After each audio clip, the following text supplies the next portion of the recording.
Buenas tardes, Caro. ¿Qué tal? ¿Cómo estás, Rodri? Pues muy bien, ¿tú qué tal? Muy bien, ya en el quinto capítulo de Salud Mental sin filtros. ¿Y qué tema traemos hoy? Pues nada, hoy se nos ha ocurrido hablar un poquito sobre generalidades de nuestro trabajo, ¿no? Ujú. Nosotros normalmente pues recibimos muchas preguntas sobre qué es lo que hacemos nosotros, recibimos muchas preguntas, bueno, pues esto, ¿no? De ¿qué hace un psiquiatra? ¿Cuándo tengo que ir? ¿Qué me puedo esperar de un psiquiatra?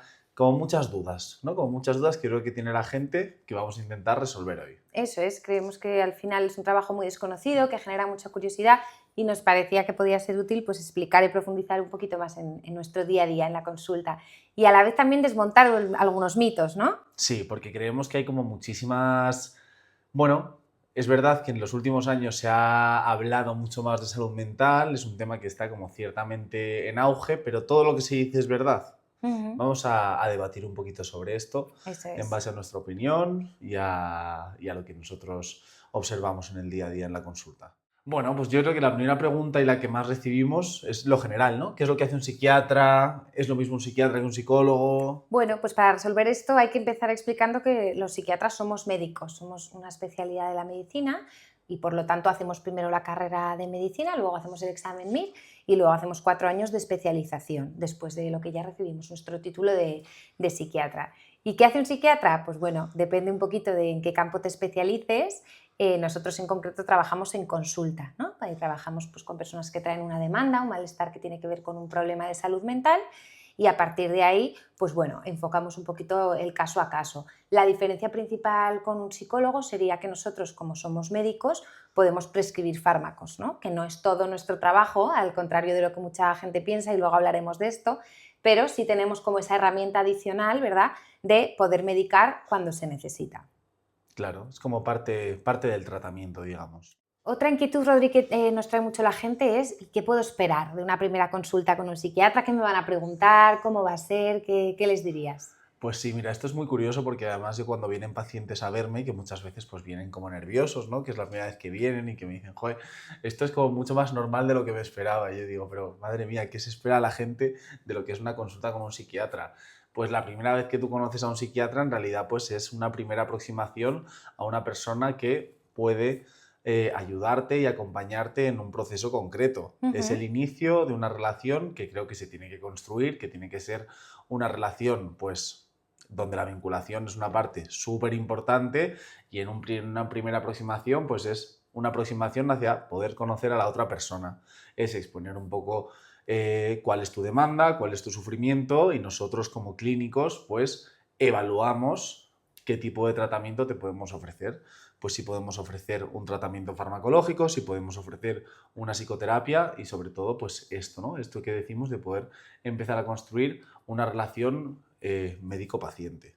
Eso es, al final, normalmente en una primera entrevista no hacemos otra cosa que conocer a la persona que tenemos delante y lo que se puede esperar, por tanto, es que hagamos una serie de preguntas, que inicialmente son preguntas más generales, conocer los antecedentes, si se tiene alguna enfermedad importante, si se ha sufrido alguna vez de algún problema a nivel de salud mental o hay antecedentes en la familia, ¿verdad? Recogemos un poquito toda esta parte y luego ya vamos más en el caso a caso orientando la entrevista a explorar cuál es el malestar y si efectivamente es un malestar susceptible de recibir un tratamiento de salud mental, que luego hablaremos de esto, pero no todos los malestares de la vida diaria son un problema de salud mental o tienen que abordarse desde una consulta de psiquiatría, ¿no? Que esto es otro temazo. Claro, sí, sí, sí. Pero bueno, yo creo que es importante eso, ¿no? Pues que si os decidís a solicitar valoración, que vayáis con cero miedo. O sea, que nosotros, pues al final lo que queremos es generar un ambiente de seguridad, de confianza y que queremos poder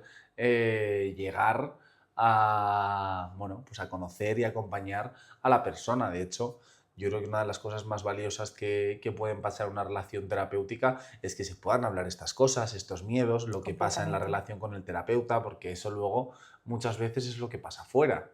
Completamente, es verdad que me viene a la cabeza pues alguna escena con una primera entrevista con un paciente que pues te trae de golpe todo su sufrimiento o te habla de algo de lo que a lo mejor lleva muchísimo sin hablar o que es muy difícil de mencionar para él y se rompe y llora en una primera entrevista y hay veces que los pacientes viven esto muy mal, ¿no? Incluso con vergüenza y te dicen, joder, yo no quería llorar o mira cómo me he puesto. Bueno, es totalmente normal, estamos acostumbrados, sabemos que trabajamos con un material súper delicado que es el sufrimiento humano, ¿no? Y entendemos que muchas veces esto sea muy difícil, sobre sobre todo cuando todavía no hay una relación establecida, y ahí pues la gran mayoría de profesionales desde luego no nos dedicamos a juzgar ni a castigar, sino a acompañar con empatía, ¿no? Y a sostener y a haceros ver que, pues, que es normal, ¿no? Que es normal que haya situaciones que son difíciles de hablar e intentamos haceroslo lo más fácil posible en ese sentido. Vale, entonces al hilo de todo esto, ¿qué pasa si no conectas con el terapeuta? Pues esto también me genera mucha inquietud y es una pregunta que nos hacéis con frecuencia, y esto efectivamente puede pasar, y pasa precisamente porque los terapeutas somos personas, ¿no? Entonces no siempre caemos bien, no siempre hay esa conexión. Yo creo que lo más importante de esto es poder hablarlo, ¿no? Si tú sientes que algo no fluye, si te estás sintiendo juzgado por la persona que te está escuchando, si no te sientes validado, recogido, no te estás sintiendo cómodo, es importante poder traerlo, aunque sean conversaciones difíciles, pero hay un porcentaje importante de los casos en los que esto se puede trabajar, ¿no? Y se acaba siendo materia dentro del contexto terapéutico, porque al final, ¿por qué esa persona que tienes delante te está despertando esta inseguridad? ¿A quién te recuerda? ¿Con qué te hace conectar? Entonces yo creo que es valioso y merece mucho la pena poder hablar de esto. Efectivamente, a mí me parece una de las cosas más interesantes que pueden pasar, de hecho, en una consulta, que de repente haya algo de tu terapeuta con lo que no terminas de conectar. Es verdad, pues que todos tenemos afinidades personales y hay gente que te cae mejor y hay gente que te cae peor, pero normalmente cuando eso se pone en juego en una relación terapéutica es porque está pasando algo. Estas dificultades, además, para poder decir las cosas en nuestra vida cotidiana, que yo creo que eso es algo que nos atraviesa un poco a todos, que es una dificultad que nos tenemos que trabajar todos, esto es muy interesante que lo podamos coger y lo podamos trabajar en un contexto terapéutico, que lo podamos trabajar con un profesional al que le puedas decir las cosas y con el que puedas ayudar a aprender precisamente a decir estos conflictos. A mí me parece de lo más interesante que puede pasar en una terapia, que haya un conflicto que haya que confrontar en el terapeuta, porque esto es un escenario que luego, si coges las herramientas en consulta, lo puedes reproducir fuera de ella. Bueno, otra de las cosas que muchas veces nos preguntáis o que nosotros hablamos muchas veces, ¿no? En nuestro día a día sobre ello, ¿qué dirías, Rodri, que es lo más difícil del trabajo que hacemos? ¿Cuál es la parte más dura? Vale, bueno, esto la verdad es que es una pregunta que se las trae porque es un trabajo que es muy intenso.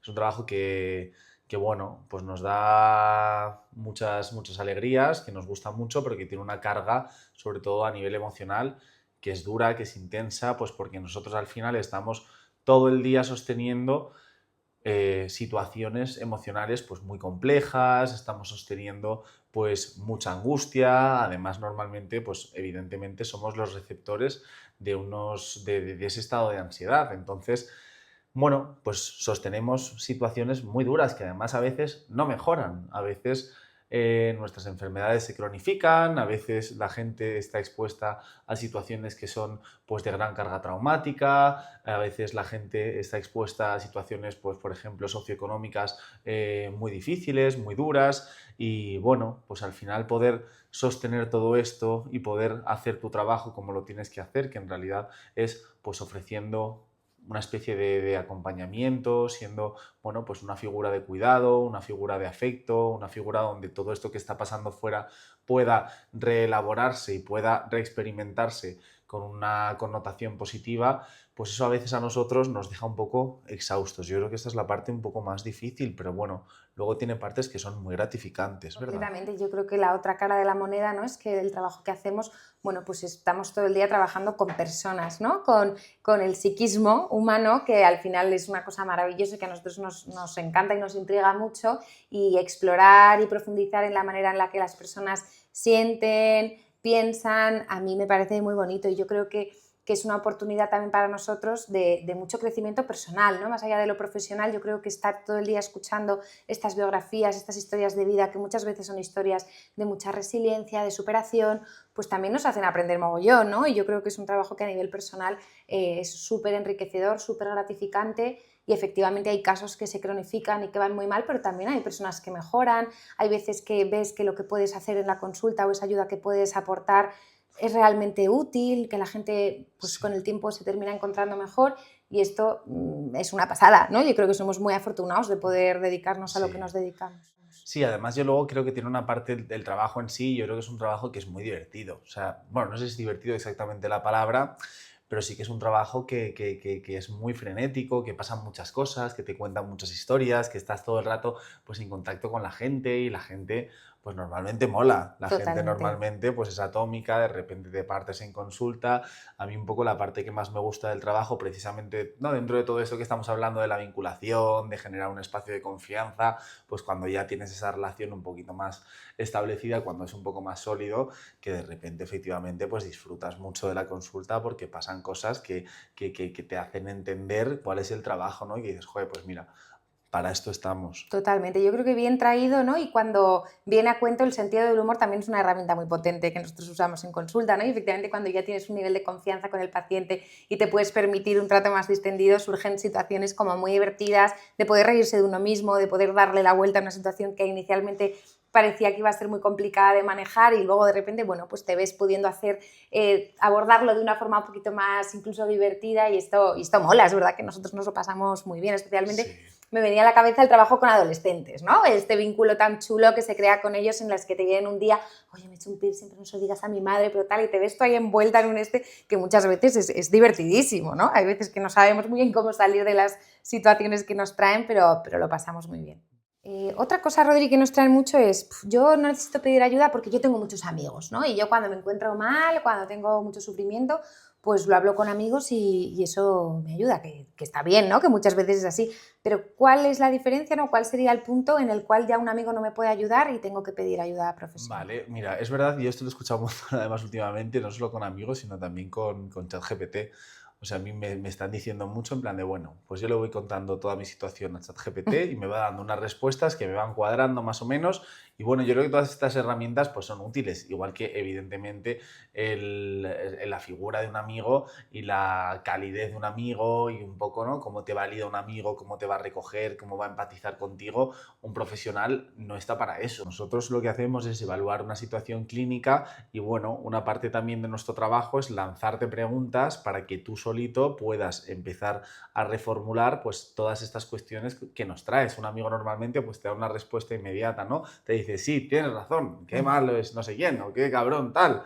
Pero esto es un trabajo en el cual a través de las preguntas que nosotros vamos formulando tienes que poder hacer reinterpretaciones y elaborar un poquito ese conflicto que tienes. Te tenemos que ir acompañando un poco en eso y en eso entra mucho también el campo de la confrontación. Yo, por ejemplo, no hablo igual con mis amigos que con mis pacientes, no sé tú. Completamente, yo creo que hay un paso más, ¿no? En el cual uno va a terapia a trabajarse, no va a terapia solo a ventilar, ¿no? Con un amigo podemos ponernos en un plano más de necesito desahogarme y te cuento y tú me recoges y fenomenal, ¿no? Pero cuando uno ya va a terapia ya es porque quiere hacer un trabajo personal que va más desde una transformación, ¿no? Desde un pensarse de una forma un poquito más profunda, bueno, de hacer un proceso de un trabajo que es difícil, que no se hace en la barra de un bar normalmente con un amigo, pero que efectivamente puede dar muchos frutos, ¿no? Y por eso cuando yo creo que ya se tiene un nivel de malestar que uno empieza a sentir que no es normal, que le interfiere mucho en el día a día, yo creo que ya es un buen momento para consultar, ¿no? Con un profesional. Bueno, ahora también nos gustaría un poco comentar algunos de los grandes mitos que hay alrededor de la psiquiatría y poder, pues, bueno, desmontarlos, ¿verdad? Eso es. Una de las cosas, ¿no?, que más nos preocupan en la idea del trabajo que nosotros hacemos y que además está súper extendida es que al psiquiatra van los locos. Que yo, si no estoy loco, ¿para qué viera al psiquiatra, ¿no? Esto, ¿qué Sí. le decimos a la gente cuando nos trae este tipo de cuestiones, Rodri? Pues yo le digo que por supuesto que no, que al psiquiatra puede ir cualquier persona que tenga cualquier malestar, que ya es función del psiquiatra el poder decidir qué tipo de tratamiento se ofrece a ese malestar y que nosotros vemos desde patología común, desde cosas leves hasta cosas muy graves, pero que este concepto de el loco, el psiquiatra, esta cosa como de institución, ¿no? De manicomio, esto es una cosa que ha quedado muy anacrónico, esto es una cosa que ha quedado muy en el pasado y que hoy en día, pues la psiquiatría efectivamente es una cosa que tiene que estar accesible y que tiene que ser un poco, pues una herramienta para todos, ¿no? Completamente. Yo creo que una de las cosas más complicadas a día de hoy es delimitar qué es esto de la locura, ¿no? ¿Dónde están los límites? ¿Qué se queda dentro? ¿Qué está fuera? ¿Qué es estar loco? ¿No? Yo creo que ahí ya entramos en cuestiones pues muy complejas, ¿no? Pero es cierto que en general se tiene una visión de que Pues esto, el paciente de salud mental, el paciente de psiquiatra es la persona que está en un manicomio, que oye cosas raras, que actúa de una forma muy extraña. Bueno, pues es verdad que hay pacientes que tienen trastorno mental grave, pero hay muchos de los pacientes de nuestra consulta que, como tú has dicho, ¿no? Vienen por malestares que no son un poquito más graves, digamos, ¿no? Que un malestar cotidiano, pero que ya están generando, como decíamos, una disfunción o una interferencia en la vida diaria que, ojo, quiero decir, puede haber una persona con una ansiedad desbordante que le genere más sufrimiento que a uno que tiene una esquizofrenia. Quiero decir, aquí un poco lo que cuenta es cuánto estoy sufriendo yo por esto que me pasa, ¿no? Y cuando yo siento que esto ya no es normal, que ese sufrimiento me desborda, es momento de consultar y efectivamente es nuestro trabajo, porque hay muchas veces que nosotros damos altas porque decimos, mira, esto desde luego no es algo que podamos abordar a nivel clínico. Eso es. Y al hilo un poco a esto que dices, que me parece que es súper interesante, estoy completamente de acuerdo en que efectivamente psiquiatra igual a loco no es para nada así, esto no es una equivalencia, pero también tenemos que poder entender que no todo el malestar de la vida humana es susceptible de un tratamiento en salud mental. Y yo creo que esto es uno de los flacos favores que nos ha hecho el aumento del hablar de salud mental, ¿no? Que esta sobreexposición de la salud mental nos ha traído cosas muy buenas, pero nos ha traído una cosa complicada de gestionar, que es esto de que parece que se están psiquiatrizando, psicologizando todos los malestares propios pues de una vida. Completamente, y es verdad que, bueno, esta fama que tenemos ahora hace que escuches cosas como, bueno, es que a lo mejor es que todo el mundo tiene que ir a terapia, ¿no? Esto me lo han dicho a mí, ¿ves? Entonces, ¿la terapia es para todos?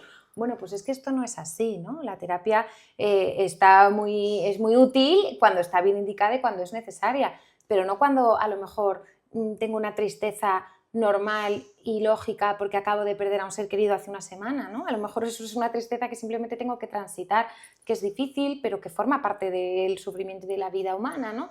Otra cosa es que eso ya se alarga en el tiempo o que empiece a tener ideas que me preocupan, ¿no? Esto puede ocurrir y para eso estamos, pero no siempre que hay un malestar hay una enfermedad mental o hay un trastorno. Yo creo que también que es interesante el poder hablar con el paciente cuáles son los tiempos de una terapia. Es decir, un poco la expectativa que tiene, si piensa, ¿no? Porque muchas veces también la gente llega a terapia como buscando una serie de pautas de, bueno, pues voy 2 veces, que me diga más o menos lo que hacer y ya tiro. Y yo creo que eso también pues es un poco un mito que nosotros tenemos que intentar desmontar, porque al final la terapia no es una cuestión de darte herramientas, no es un libro de instrucciones. Quiero decir, si yo tuviera un libro de instrucciones sobre cómo vivir la vida, pues seguramente estaría forrado, ¿no? No sería una cuestión de... O sea, sería muy, muy fácil nuestro trabajo. Nuestro trabajo, pues, efectivamente va un poquito más allá y también tenemos que entender que hay cosas del sufrimiento humano que uno, pues, a lo mejor no puede estar listo para trabajar en ese momento o que hay ciertas resistencias para poder abordar según qué temas y también tenemos que poder respetar tanto los terapeutas como los pacientes los tiempos de cada uno. Bueno, y al hilo de todo esto, ¿no? De la terapia, de los malestares, de tal, ¿qué pasa con nosotros? Porque yo siempre he escuchado esto de que, joder, es que todos los psiquiatras están locos. Bueno, yo creo que esto es difícil de responder teniendo en cuenta que los dos somos psiquiatras. A lo mejor habría que preguntarle más a nuestros amigos y familiares, pero hablando en serio, yo creo que lo que sí estamos es expuestos, pues eso, ¿no? A una carga emocional día tras día que es difícil de sobrellevar y esto, pues efectivamente aumenta el riesgo de que nosotros mismos acabemos sufriendo pues ansiedad, acabemos con algún trastorno del ánimo, porque realmente es un día a día de muchísima carga. Entonces, yo creo que al final la mayoría estamos muy concienciados de lo importante que es hacer un trabajo personal, no llevar todo esto solos. Bueno, es verdad que también en ese sentido nuestras parejas, familias sostienen mogollón, ¿no? Y siempre pues están ahí para escucharnos y demás, pero yo creo que en general nosotros que también podamos perder el miedo a pedir ayuda profesional, ¿no? Y a encontrar a alguien que nos acompañe también en este camino es súper importante para mantenernos en nuestro sitio. Sí, yo creo que es fundamental, de hecho. Yo creo que es fundamental porque además no podemos perder de vista pues que nosotros somos seres humanos que tenemos nuestra propia historia personal, que tenemos nuestras propias circunstancias, tanto previas como actuales, y que todo esto pues evidentemente interfiere en cierta medida en nuestro trabajo en consulta. Entonces es muy importante estar conectado con precisamente cuáles son esas cosas que a ti te pueden activar, esas cosas que a ti te pueden detonar como situaciones emocionales complejas para poder trabajarlas, porque si no, difícilmente lo vas a poder trabajar en el otro, difícilmente lo vas a poder ayudar a la otra persona o acompañar a la otra persona, ¿no? Esto que dicen muchas veces, efectivamente tenéis que estar en terapia. Pues hombre, yo creo que sí que es recomendable, porque al final Completamente. uno tiene que poder estar trabajado para poder trabajar con los demás. Completamente, es verdad que volviendo a esto de, bueno, lo bonito que a mí me parece el estar en contacto con tantas historias de vida, tantas biografías que al final nos cuentan, yo creo que al final también es un reto importante porque muchas veces esas historias que nos traen nos conectan con elementos de la nuestra, ¿no? Y a veces son elementos difíciles y eso te conecta con historias previas que te generan un sufrimiento y efectivamente no es importante tenerlo muy identificado y trabajado para que eso no te haga cambiar el lugar desde el que miras a ese paciente o la manera en la que estás en esa consulta, ¿no? Oye, Rodri, otra cosa que escuchamos un montón y a veces de una forma un poco despectiva, ¿no? Como que se nos pone ahí esa etiqueta de que nosotros somos solo prescriptores, de que los psiquiatras empastillamos. Bueno, yo te diría que creo que no, la verdad. Yo creo que nuestro trabajo va muchísimo más allá. Aparte de la formación que tenemos como médicos y de que podamos ofrecer un tratamiento farmacológico, que bueno, desde mi punto de vista, el tratamiento farmacológico, yo como lo suelo explicar a la gente, pues es una pata más dentro de un tratamiento que es mucho más complejo. Al final esto pues es una ayuda, es una muleta, es un parche, pero hay muchas otras cosas a trabajar por debajo de eso. Nosotros intentamos estar actualizados, intentamos formarnos pues en muchas más cosas, pues la mayoría de los psiquiatras intentamos formarnos en algo de psicoterapia, intentamos tener pues una orientación además de la farmacológica pues de otro estilo y yo creo que eso es muy útil y que eso enriquece mucho nuestro trabajo, ¿no? Exactamente, yo creo que esta idea del psiquiatra al que vas, te escucha 2 minutos y te pone una pastilla, por suerte, ¿no? Cada vez está como más superada. Yo creo que somos la mayoría profesionales que nos gusta ese trabajo, ¿no? De psicoterapia, de profundizar, de conocer al paciente y al final es que yo personalmente, como lo veo, la parte farmacológica es casi la menos interesante, ¿no? De nuestro trabajo, que al final es sota, caballo y rey y a mí eso pues te diría que es lo que más me aburre, ¿no? Lo que más me gusta es esa otra parte de conocer al paciente, de profundizar un poquito en su historia y de poder ayudarle desde un trabajo más de terapia. Efectivamente, y además, de hecho, esa es como la parte más difícil del trabajo. Hmm. Si nosotros nos quedáramos solo en la parte farmacológica o en la parte del síntoma, ¿no? De estoy triste o tengo ansiedad o no duermo por la noche, pues si te quedas en eso y pones una pastilla, pues es un trabajo bastante sencillo, porque es eso, ¿no? Sota, caballo, rey, es ABC, te estudias una guía de fármacos y punto. Pero yo creo que precisamente dentro de lo bonito de nuestro trabajo está poder meterte un poquito más en la psique de la gente. Completamente. Es verdad que dicho esto, tampoco podemos olvidar nuestra parte médica, ¿no? Porque al final los trastornos mentales no dejan de ser enfermedades y es importante poder tener, ¿no? Sobre todo un trastorno mental grave, esta visión más médica, porque muchas veces hay muchas comorbilidades, hay veces que hay señales que puede parecer que que preceden a un trastorno mental y en realidad están debajo de un trastorno más orgánico y hay que derivar a un médico más general, ¿no? O sea que al final esa parte siempre está, pero yo siempre digo que es una combinación, ¿no? Que nuestro trabajo no es solo la parte médica, sino que es un poco pues, bueno, esa unión de ambas y yo creo que ahí también está pues lo interesante, ¿no? De lo que hacemos. Claro, o sea, en realidad pues entender al ser humano como algo que es biología, que es un contexto psíquico y que es un contexto social y poder abordar las tres cosas. Yo creo que intentamos pues formarnos para poder, en la medida de lo posible, en nuestras posibilidades, el poder llegar un poco a intentar, bueno, pues conectar estas tres cosas. Eso es, y tener una visión lo más global posible, ¿no? Del paciente.